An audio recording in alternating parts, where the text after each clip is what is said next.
I guess the reason I got into fly fishing is because the challenge level for fly fishing was amazing.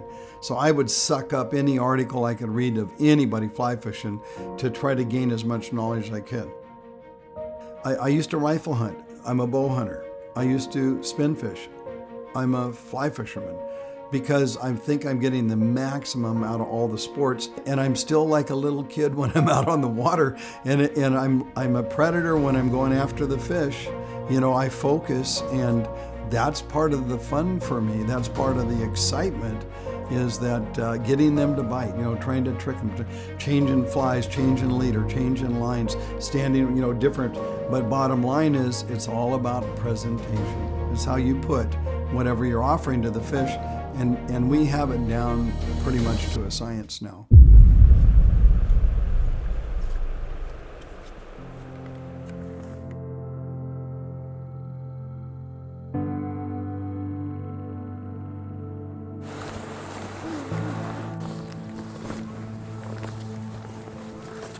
Back in '83, I came out with our Jim Teeny lines, and we actually changed fly fishing forever. You could fish deep water, fast water, surface, from our floating lines to our sink tips to our T-series integrated lines. It allowed people that had not really been good fly casters to make the distance and make better presentations. Our choice was to try to keep everything American made that we could, and we're pretty proud of that. Back in May of 1962, we were up at Oregon's East Lake, and I designed this fly and my dad said, why don't you, I just showed him some flies. He goes, yeah, they're pretty, but I don't think they'll catch any fish. He says, why don't you just make something ugly? So I ran back downstairs and laid all my material out, and the ringneck pheasant tail feather was the ugliest feather that I had to tie a fly with.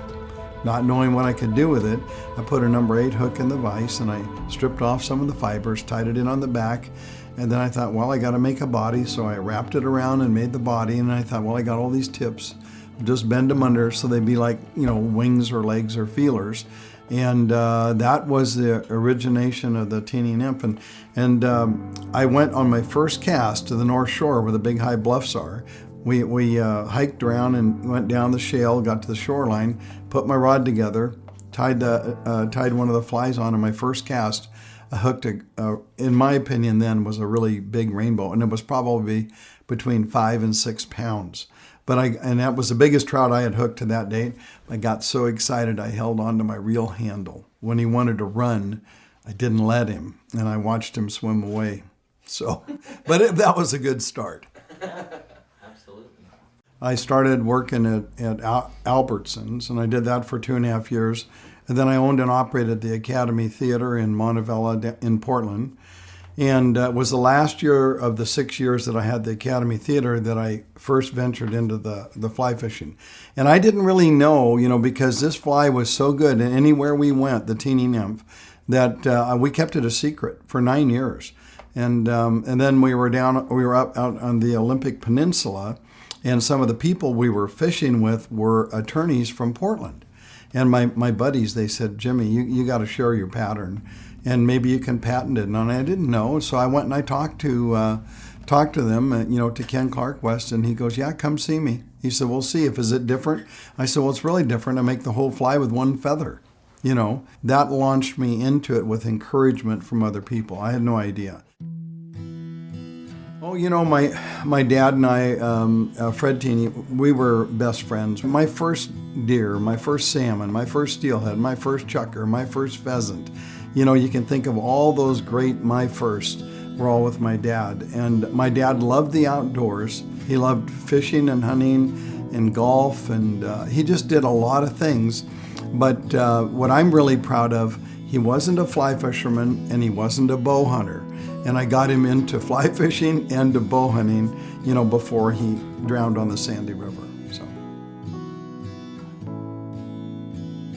Yeah, Jim and I have been a team, and we love working together. We have done that for 43 years, working together. I started tying flies for Jimmy, and that turned into having to go on the stream and using them.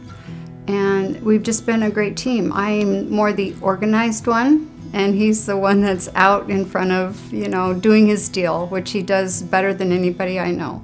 We're so family oriented and have always been, and that's where our heart is. And so anytime we can get on the water with our family, it's really exciting. I love seeing all the women on the river and the young girls too, because they are so comfortable. They learn, they want to learn, so they really listen. When you have a casting class, they pick it up, they got it. And it's exciting to see, and to see mothers and daughters on the stream. And my granddaughter, 2 summers ago, she said, "Grandma, you used to be my mentor in shopping. You are now my mentor in fly fishing." And I helped her catch some really nice fish, so it was awesome. It's not always been a smooth road. I've been shot at, and but now I've just let it go. But I don't care anymore. It's not that I don't care anymore, but it doesn't bother me, is what I mean. And Donna, you've seen me change. I always take everything really personal to heart. Oh God, how can somebody say that? They don't even know me or whatever. And but I'm not a selfish person. I guarantee you that. When we go fishing, if somebody has a question for me on the river and asks, I stop fishing and I help them. I would like people to know about me, that I have a good heart. I'm willing to take the time out on the stream. Just a minute.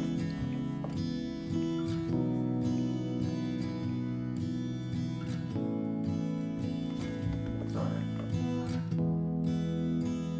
This is the person that I think people don't see. And this is the guy that I think my brother and I, this is what we wanted to do this for. I think there are a lot of assumptions that get made and connections that get drawn, and I don't think they're all fair. Can't tell you how many times I handed somebody a fly. They go catch their first steelhead right next to me.